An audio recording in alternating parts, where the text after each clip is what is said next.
Student, Subhash English school की online classes में आपका स्वागत है। क्लास 8 की संस्कृत में आज हम चतुर्थ पाठ नीति का श्लोक ये पढ़ेंगे। श्लोक है अर्थागमनो नित्यम रोगिता च प्रिया च भार्या प्रियवादिनी च वयश्च पुत्रो अर्थकरी च विद्या षड् जीवलोकस्य सुखानि राजन। इस श्लोक का अर्थ है, हे राजन, धन की प्राप्ति, नित्य निरोगी रहना, आज्ञाकारी सेवक, प्रिय वचन बोलने वाली पत्नी, आज्ञाकारी पुत्र और धन संग्रह कराने वाली विद्या, यह 6 सांसारिक प्राणियों के लिए सुख रूप है।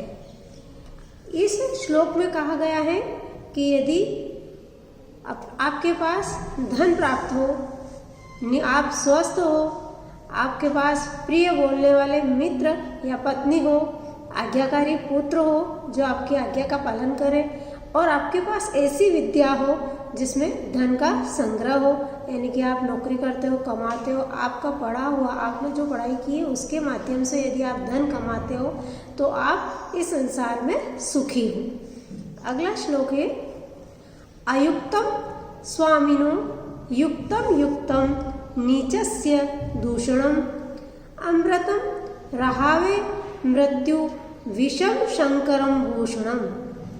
इस श्लोक का अर्थ है मालिक का अनुचित भी उचित है, नीच व्यक्ति के लिए बुराई भी उचित है, रोगी के लिए अमृत भी मृत्युकारी है और शंकर जी के लिए विष भी भूषण रूप है।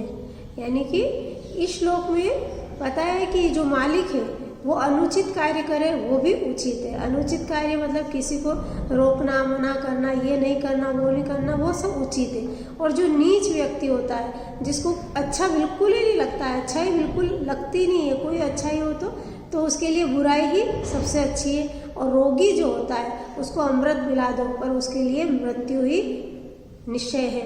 इसी प्रकार जैसे शंकर जी ने विष पिया पर भगवान के लिए वो एक आभूषण बन गया है ना, इसीलिए उनको नीलकंठ महादेव कहा गया है, वो प्रसिद्ध हो गए। अगला श्लोक है अमृतम चैव मृत्युश्च द्वयम देह प्रतिष्ठितम मृत्युपामध्ये मोहात् सत्येनावध्ये अमृतयोम। इस श्लोक का अर्थ है शरीर में अमरता और मृत्यु। अमरता और मृत्यु, अमरता यानी कि अमर होना है ना, मरने के बाद भी जो लोग अमर होते हैं उसको कहा है अमरता। अमरता और मृत्यु ये दोनों विद्यमान है। मोह के कारण प्राणी मृत्यु को प्राप्त होता है और सत्य के कारण अमरता को प्राप्त होता है। जो अपना ही कमाया रहता है, अपना ही खाता है, पीता है, अपने लिए ही सोचता है, उसको मृत्यु प्राप्त होती, फिर उसको कोई दुनिया में कोई याद नहीं करता। पर जो इस देश के लिए, दूसरों के लिए, परोपकार के लिए जीता है और फिर जब वो मृत्यु को प्राप्त होता है तो वो अमर हो जाता है। उसको मरने के बाद भी लोग उसे याद करते हैं, उसकी प्रतिमा स्थापित करते हैं, उसको हमेशा उसके आदर्शों पर चलने के लिए सोचते हैं और कहते हैं कि वो कितना अच्छा आदमी था, उसको कहते हैं अमरता। तो ये शरीर में, मनुष्य के शरीर में दो ही विद्यमान है, अमरता और मृत्यु। जैसा चाहेंगे वैसा ही हम पाएंगे। अगला श्लोक है आपस्सु मित्रम जानियाद युद्धे शूरम धने सूचितम भार्या क्षीणेषु वित्तेषु व्यसनेषु च बांधवान। इस श्लोक में बताया है कि आपत्ति के समय मित्र की, युद्ध में शूरवीर की, धन में पवित्रता की, धन की कमी में स्त्री की और व्यसनों में बंधुओं की परीक्षा की जानी चाहिए। इसका मतलब ये हुआ कि जब आप विपत्ति में हो तो आपका कौन सा मित्र आपका सहयोग करे, चाहे आप गरीब हो, दुखी हो, तो आपका कौन सा मित्र आपका सहयोग करे। और युद्ध में कौन रणभूमि में से भागता नहीं है, शूरवीर, वहाँ उसकी परीक्षा होती है। और धन किस प्रकार कमाया आपने, धर्म के आधार पर या अधर्म के आधार पर, है ना, चोरी चकेरी करके या पवित्रता के साथ मेहनत करके कमाया, तो ये धन की पवित्रता होती है। और एक और होता है जो स्त्री की, यानी कि घर में जो महिलाएं होती है उनकी परीक्षा ली जाती है। कब? जब आपके पास धन नहीं है, घर गृहस्थी बहुत मुश्किल से चल रही हो, उसमें आपके साथ आपकी पत्नी सहयोग करे तो समझना है कि वो सही है। दूसरा है व्यसनों यानी कोई जो शराब पीते हैं या गलत राह पर चले जाते हैं, तो उस जगह आपके परिवार वाले आपका सहयोग करते हैं, आपका छोड़ देते हैं। अगर सहयोग करते हैं तो वो सच्चे हैं, और छोड़ देते हैं तो वो फेल हो गए हैं, आपके साथ सहयोग नहीं कर रहे हैं, यानी कि वो आपके हितैषी नहीं है। इस तरह से उनकी परीक्षाएं होती है। अगला है आरोप्यते शिला शैले यत्नेन महता यथा निपात्यते क्षणेनाध तथात्मा गुण दोषया। इस श्लोक में बताया है कि जैसे पत्थर को पर्वत पर महान प्रयत्न के द्वारा चढ़ाया जाता है, उसी प्रकार गुणों के दोष में बदलते ही हमारी आत्मा भी क्षण भर में अधोपतन यानी हमारा पतन की ओर चली जाती है। हाँ, इसमें कहा है कि पत्थर जो रहता है उसको पर्वत के ऊपर चढ़ाने पर कितना प्रयत्न करना पड़ता है, बहुत ज़्यादा मेहनत करना पड़ती है। उसी प्रकार अपने अंदर यदि अच्छे आचरण है पर हल्का सा कहीं पे अपनों ने गलती करी या गलत संगति में चले गए तो वो अवगुण आ जाएंगे उसके, और फिर हमारी आत्मा यानी हम उन दूसरों की नज़र में एकदम गिर जाएंगे, हम पतन की ओर चले जाएंगे, यानी कि हमारा बुरा होना शुरू हो जाएगा। अगला श्लोक है उद्योगे नास्ति दारिद्र्यम जपे तो नास्ति पातकम मौने च कलो नास्ति जागिरेते भयम। इस श्लोक का अर्थ है परिश्रम करने वाला दरिद्र नहीं होता है, ईश्वर की भक्ति करने वाला पापी नहीं होता है, मौन रहने पर कलह नहीं होता है, जागृत रहने वाला कभी भी भयभीत नहीं रहता है। इसमें बताया कि जो हमेशा परिश्रम करता है, सच्ची मेहनत करता है, वो कभी गरीब नहीं होता है ना, उसको हमेशा दाल रोटी अच्छे से मिलती है, उसका सारा काम ढंग से होता है। और ईश्वर की भक्ति करने वाला पापी नहीं होता है, मतलब कि अगर आप धर्म की ओर है, आपका मन अच्छा है, आप सच्चे हो, है ना, तो आपको हमेशा आप कोई भी काम गलत नहीं करोगे, और गलत नहीं करोगे यानी कि आपने पाप नहीं किया, आप पाप से बच जाओगे। गलत ही, असत्य ही पाप है। और मौन रहने वाला, कहीं पर भी बहुत सारे लड़ाई झगड़े हो रहे हो या आपके साथ ही लड़ाई झगड़ा हो रहा हो, तो थोड़ी देर देख लो कि भाई सामने वाला बहुत ज़्यादा चिल्लाने लग गया है, बोलने लग गया है और ज़रूरत से ज़्यादा लड़ाई हो गई है, तो चुप रहना। चुप रहने से सामने वाला बोलता बोलता चुप हो जाएगा और वहाँ पर आपको शांति हो जाएगी और कलह बंद हो जाएगा।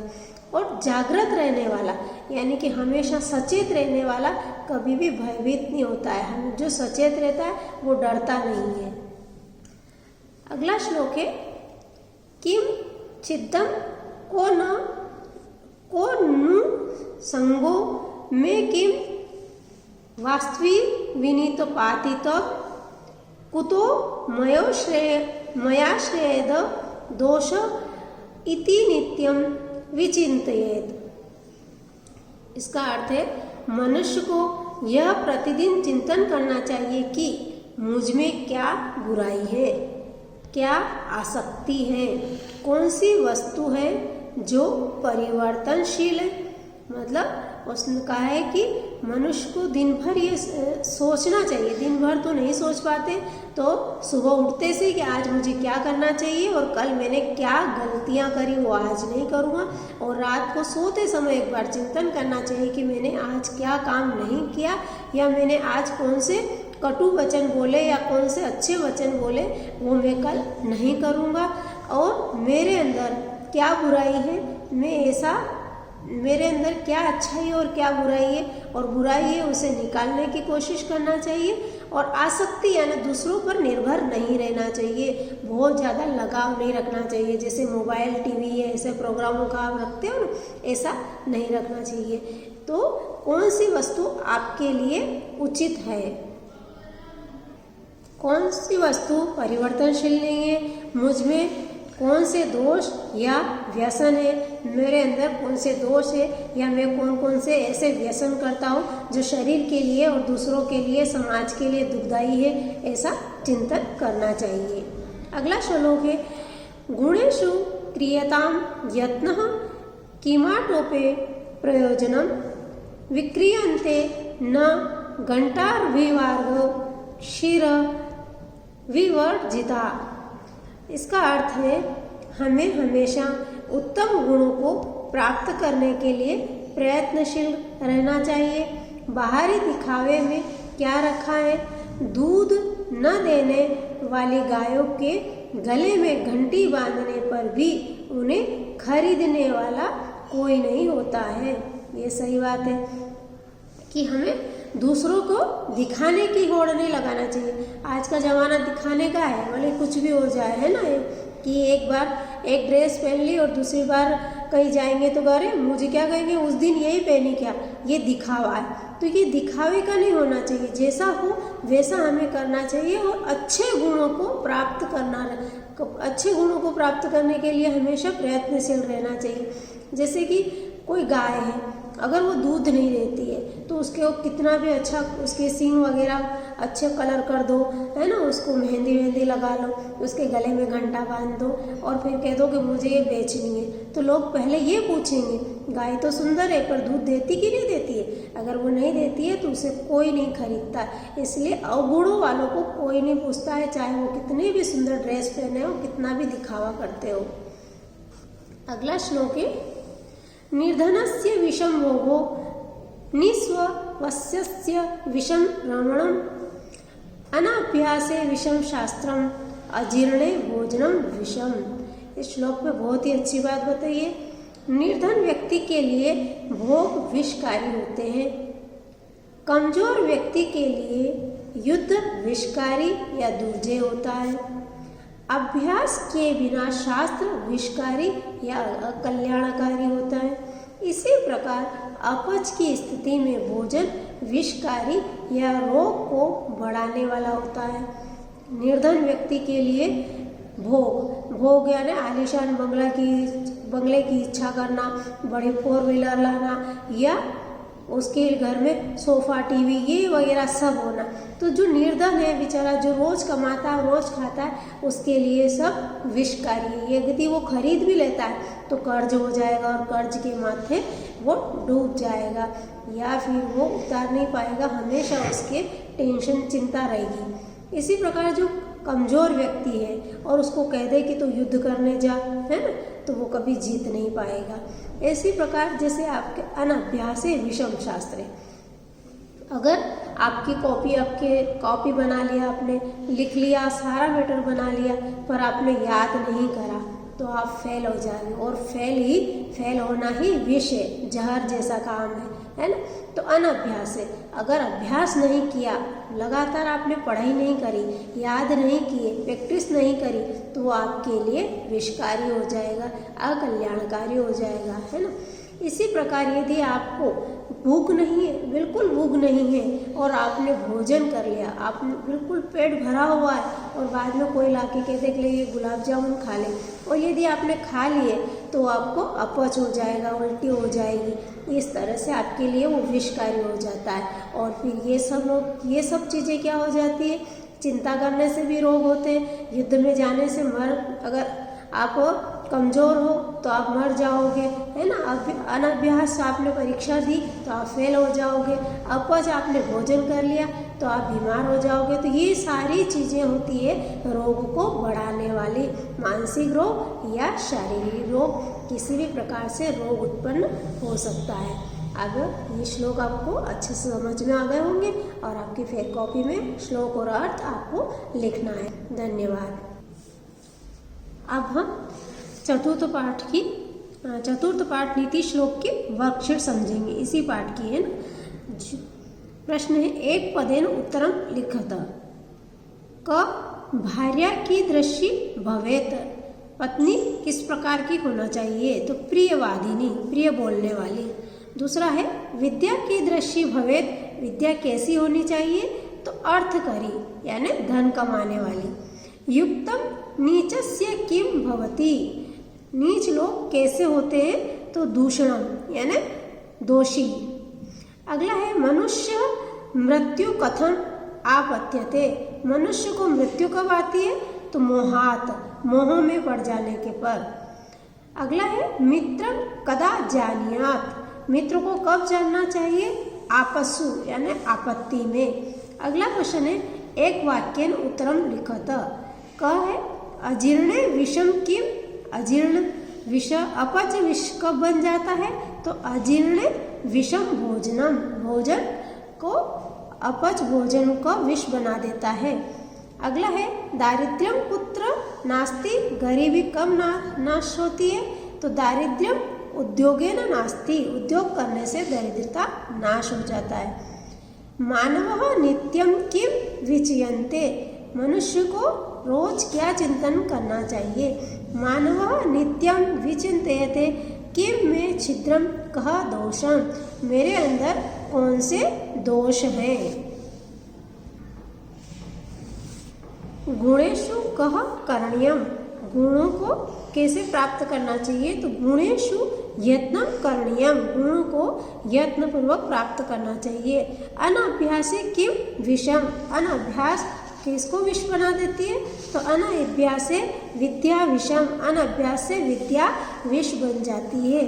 अगला क्वेश्चन है उचित योजत, सही जोड़ी, खंड अ और ब। इसमें है क मृत्यु पापत्ये, मृत्यु किस प्रकार होती है, तो सत्य न पापत्ये अमृतयम, सत्य से अमृत प्राप्त होती है। गुणेषु क्रियांते यत्नम, तो इसका है किमो पाठे प्रयोजनम।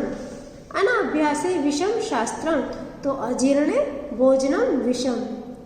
अमृतम राहवे मृत्यु विषम शंकरम भूषणम। उद्योगे नास्ति दारिद्र्यम जपोत नास्ति पातकम। ये श्लोक को कंप्लीट करना है, श्लोक में से ही है, तो आप श्लोक याद कर लोगे तो ये अच्छे से आपको आ जाएगी। अगला है वाक्यानाम समक्षम आम अथवा न लिखित, है ना, आम या न लिखना है, जो वाक्य सही हो उसके सामने आम, जो गलत है उसके सामने न। नित्यम अर्थागमम आरोगिताम च इति द्वयम भवेत, नित्य अर्थागम यानी धन और आरोग्यता दोनों ही आते हैं। आम अमृतम विषम च द्वयम देह प्रतिष्ठितम, अमृत विष, अमृत और विष दोनों शरीर के अंदर है न। उद्योगे दारिद्र्यम नास्ति, उद्योग से दरिद्रता होती है, या न आ जाए तो आपको आम लिखना है, और न नहीं है तो न। उद्योगे दारिद्र्यम अस्ति, उद्योगों से दरिद्रता आती है तो न।